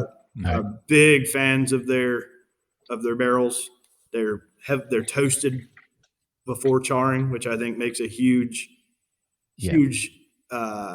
quantifiable, noticeable difference in the whiskey quality. So you're not going out in the backyard and chopping down some trees and cutting up some. Okay. Georgia oak is good for staves, but because we have a pretty warm climate, it tends to grow fast, except in the big mountains, and that Gotcha. means it leaks more. Oh, okay. Yeah. So not good wood to make barrels out of. Not nearly as good. Yeah. You want a colder environment ideally. So once you fill your barrels, I mean, you guys are in downtown Atlanta or in Atlanta. I mean, are you putting your barrels there on site in Atlanta, or do you have a warehouse somewhere else? I mean, how are you doing that? How are you aging or maturing your barrels? So we have 3 basic areas we mature in. Most of our barrels are at our Rick House location, which is on Lee and White Street, down in West End, Atlanta. Okay. And that is a non-climate controlled warehouse with a tasting room attached to it. It's not quite as I would prefer to have a more aggressively Delta rich and aging environment where it was going from hot to cold as much as possible. Sure. It's not as doesn't have as much fluctuation as I would like, but it's pretty good. Then we also have two different. We have a warehouse here at the distillery in the very back. That's about also not super great on fluctuation, but it's not climate controlled. It gets some decent changes seasonally. And then we have the actual space inside the distillery, which we mostly use just for storing stuff that we just barreled or we're about to bottle. Gotcha. Okay. Yeah. And so, I mean, Atlanta, you guys are about 5 hours south of us. So you're a little bit warmer, obviously. You don't see quite the fluctuations that you're going to see in Kentucky, in terms of your weather and the heat and the cold between summer and winter.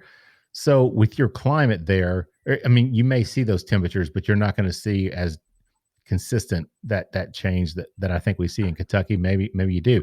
I mean, can you talk about your climate down there and how that affects your barrels and your maturation process? Honestly, I think what's more important than climate is the specific building.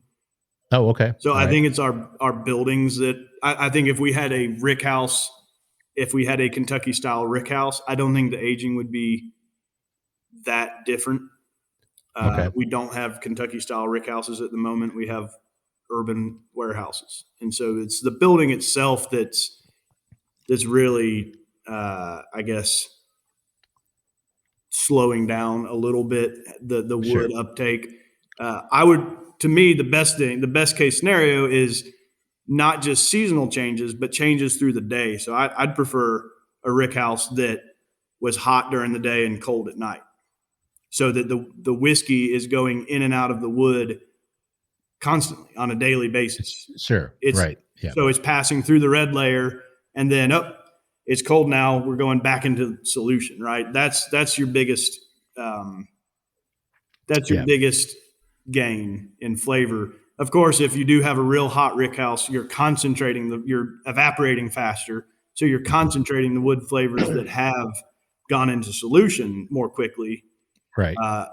If you're bottling it at cask strength, if you're diluting it, it's not necessarily going to be any different since you're diluting it to a standard proof. But my preference, if I could build my dream rick house, it would be a dirt floor. It'd be packed dirt. Okay. It would be dunnage.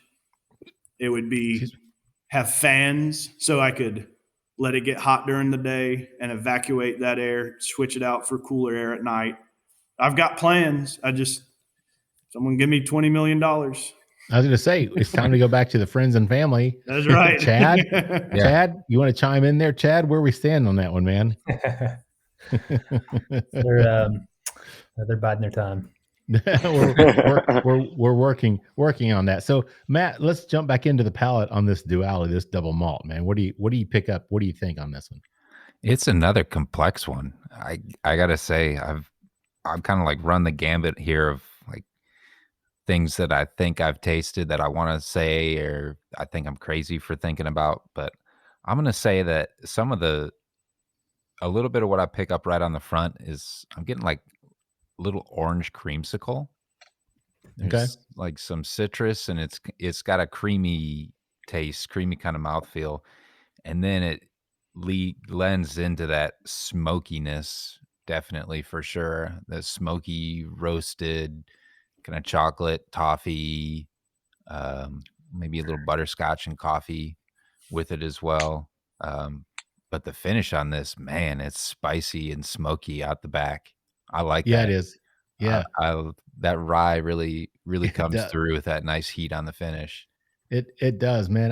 I mean, the mouthfeel on this one is just so, and this is off the pot still, right, Justin? So this is everything is off the pot stills other than Fiddler Heartwood. Mm-hmm.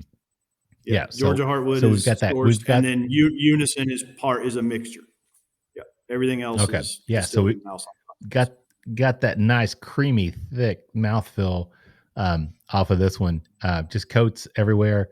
It's so nice, man. It's very warming. I love that. But Matt, you're right. It's like those flavors just pop on the front, but then that rye spice kicks in.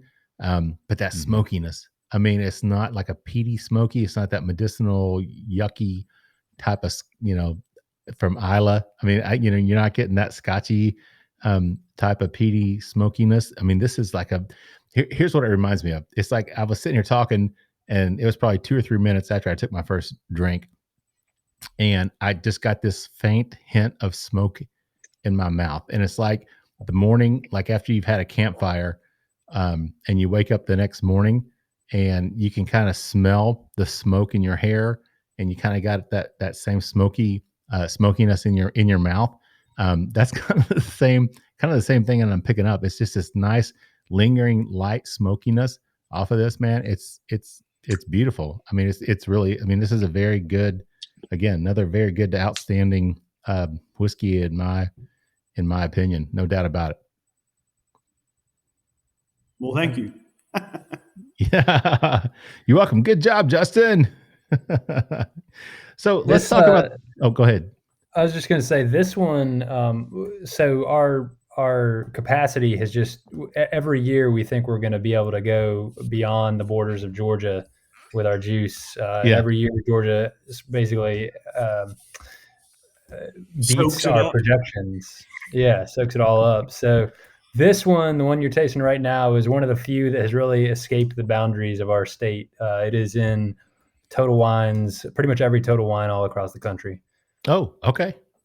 Both the cast strength version and the 88 proof black label, which is actually my personal preference. You like that one better than the cast strength. I like to put the exact right amount of water to where I think the whiskey is best, and then let people drink that. But whatever.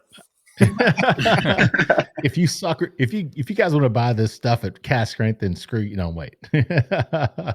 No, but that's really cool. And these bottles, okay, we don't video obviously, man, but Jesus, these bottles are gorgeous. Chad, talk about that, right? So you're the label guy, is that right? Yeah. So tell us, man, what the process behind this? How'd you come up with all these different labels, the bottle, everything? Just kind of talk about that. Yeah. Gosh, I wish there was like a really sort of ready to regurgitate system that I've got. I was going through my great-great-grandfather's journal, and I found these really cool. Yeah. Okay. I've got a diary from my great-great-grandfather. It had the lock. Unfortunately, the lock I was able to pick years ago, and I just flipped through his pages, and we Xerox the labels right out from it. I start with pen and paper and just start doodling and sketching, and Every once in a while, something comes real fast, like our Winterville gin, which obviously is not being sampled tonight. That came to me real fast. Other times, it can take dozens of hours. The Duality that we're sampling right now, that was actually sets the record for the amount of time I spent on a label. I think I got pretty much up to 100 hours on it. Wow. Yeah, so it just went through multiple iterations, and then the lettering for the actual brand name itself, Duality, I basically did by hand, and then there's some pretty intricate illustrations on it. We went pretty nerdy on that one. Yeah. I had the double toil and trouble scene from Macbeth translated into Scottish Gaelic by a Scotsman Nice. it took him a long time because he kept emailing me to tell me his internet was down. I'm like, wait, what? just emailed me. Yeah. Okay. Yeah. So yeah, it's got that passage on the front with a knight fighting a snail and lots of other dualistic themed stuff going on. Yeah, so in terms of, I guess the other broad principle I'd mention is I try to capture kind of a little bit of the name itself. So for example, we have a Irish style whiskey called Druid Hill that I lean heavily into sort of Irish themes of green and geese and swans, which are sort of prominent in the folklore there. And with Fiddler, I mean, it was a little more straightforward. We got that image of the fiddle on the front that I kind of ran through a couple processors to make it look like it does. But then there's a very subtle background pattern that has a fiddle leaf or fiddlehead ferns on it. So very cool. Yeah, it's a beautiful. I mean, everything you've got out is, I mean, it's beautiful, man. So congratulations, Chad, for showing that an attorney can not only just be an attorney, but he can also be a very creative person. That's awesome. So now you guys do single barrels too, right? Can you talk about that program? Who wants to jump in and share that information? Anybody? Yeah. So the products that have predominantly been part of our single barrel program to date have been the Fiddler Georgia Heartwood that we sampled tonight. Okay. That is the primary driver of our single barrel program. And we typically send out 3 samples, or for folks in the state of Georgia, they'll come through and obviously sample straight from the barrel. But and one, like as Justin mentioned, I mean the number of staves imparts pretty different sort of flavors and profiles and notes. So that's a pretty cool experience. People come in and they sample 3 wildly different barrels and then get to pick one for themselves. The Duality cask strength is a part of that single barrel program in a much more abbreviated fashion. We don't have a ton of those barrels to be devoted to that program. And then Justin keeps telling us at some point we'll have some single barrels of Resurgence Rye to throw into the mix, but I don't know if that's going to happen. Nice. Matt, did you hear that, man? 100% I was just going to say, put us on the list. Yeah. We're there. 100% malted rye, dude. I mean, I can't even imagine what that's going to be like. Only other thing I'll mention about the single barrels is Fiddler Georgia Heartwood. It is distributed in terms of the single barrel program and the availability for it in California, Texas, and Florida, in addition to East Tennessee as well, which is really Chattanooga and Knoxville, in addition to our home state of Georgia. Okay. All right. That's good to know. So guys, we're kind of at the end of round 3 here.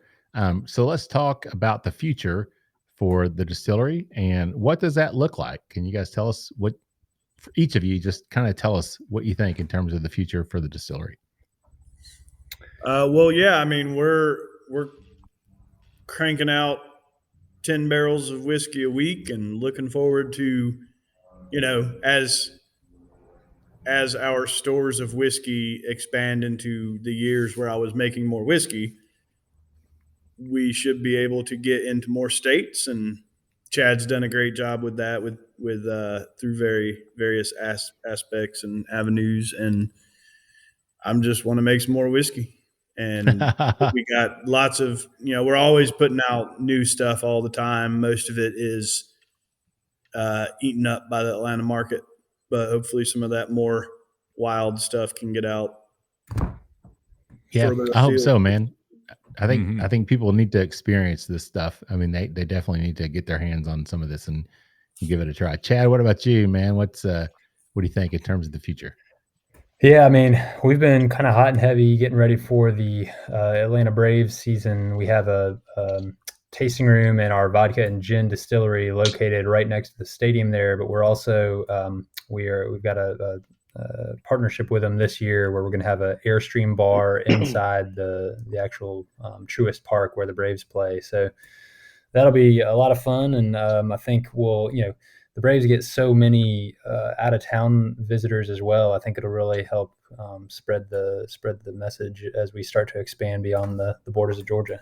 Yep. Yeah, definitely agree with that. Whit, what about you? I'm just looking forward to making more whiskey. Justin has promised me some opportunities to maybe create a mash bill in the future. So, looking forward to dipping my toes into some creative. Why is that so funny? Justin was laughing at me. Cut out for a second. You dropped out for just a second, Whit. So it's like I'll say it again. Like I'll say it again. Go ahead. Yeah. So, looking forward to the opportunity to make more whiskey, and Justin has promised me some opportunities to make and create my own mash bills in the future. So, looking forward to partaking in that, making some whiskey. Yeah.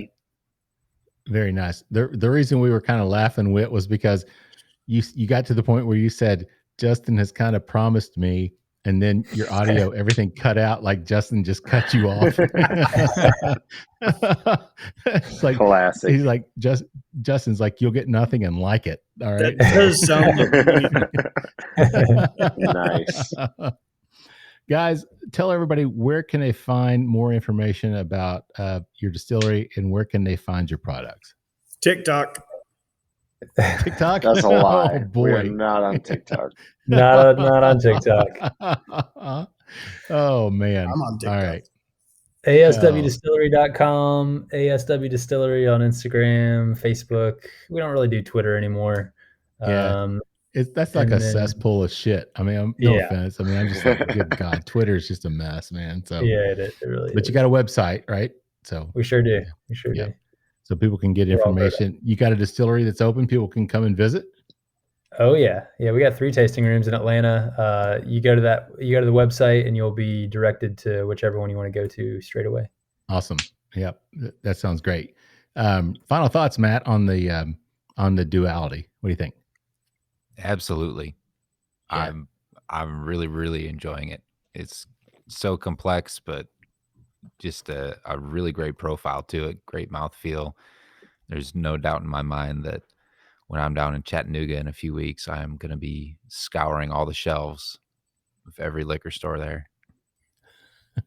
Right on, man. Thanks, Well, Matt. I'm a fan. I'm telling you, man, I'm just my palate, everything, my horizons are expanding. And this is one that's definitely it's definitely a winner in my book as well. So everything we've had tonight has been just really, really enjoyable, guys, and very happy that we were able to have you guys on the show. So final thoughts before we wrap it up. You guys want to jump in and say anything before we close it out? Thank you so much for having us on. And I'll be honest, this has probably been my favorite podcast I've been on. So y'all are. You've been on 3. Thanks. No, I'm just kidding. I've been on about 3. we kind of joke, Justin, we talk about our listenership, and it's like, thanks, Mom and Dad, for always listening to our episodes. Chad, what about you, man? Anything you want to add? Just really echoing Justin, appreciative for y'all having us on, and being willing to indulge us geeking out a little bit, and appreciate what y'all are doing for the whiskey community. Thank you very much. Whit, how about you, man?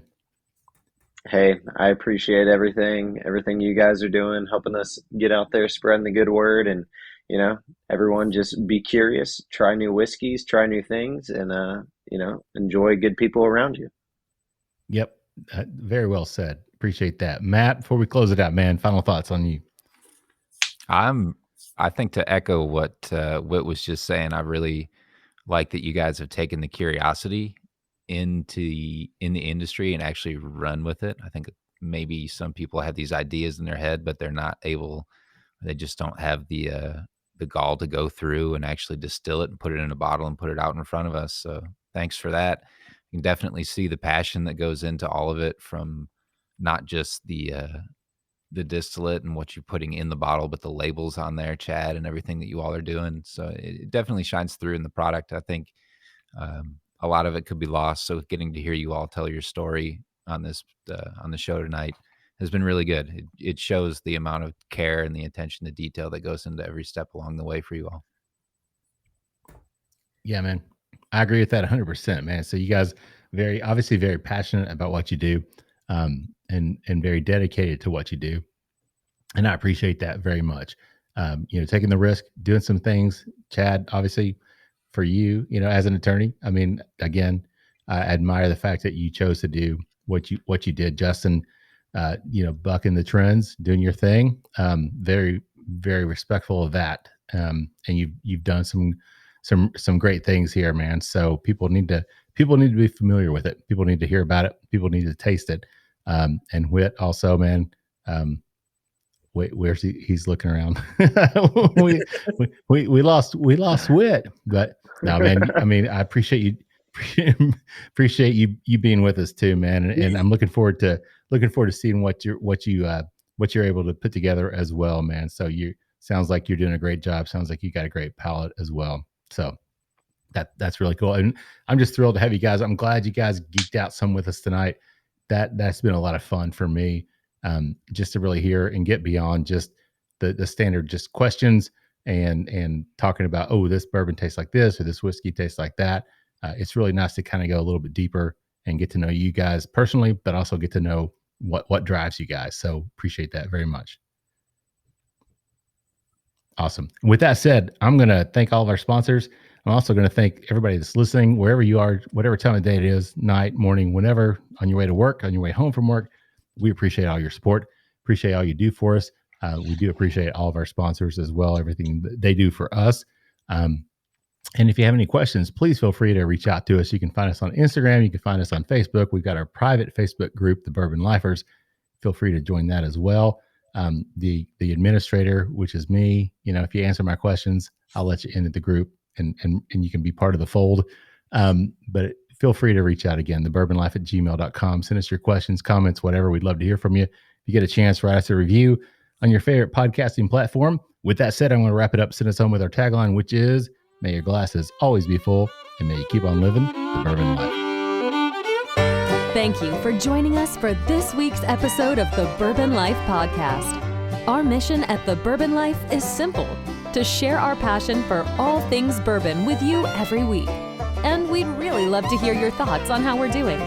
You can find us on Instagram and Facebook at The Bourbon Life. You can also contact us by email at thebourbonlife@gmail.com.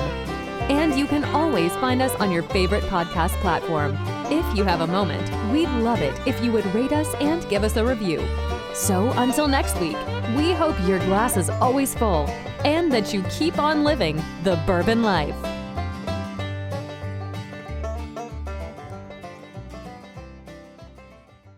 Whether it's rye, sour mash Tennessee whiskey, or bourbon, Davidson Reserve has something delicious to offer any whiskey lover's palate. Pick up a bottle of one of our award-winning Davidson Reserve whiskeys from your local retailer today. Visit www.davidsonreserve.com for more information. And cheers to drinking local.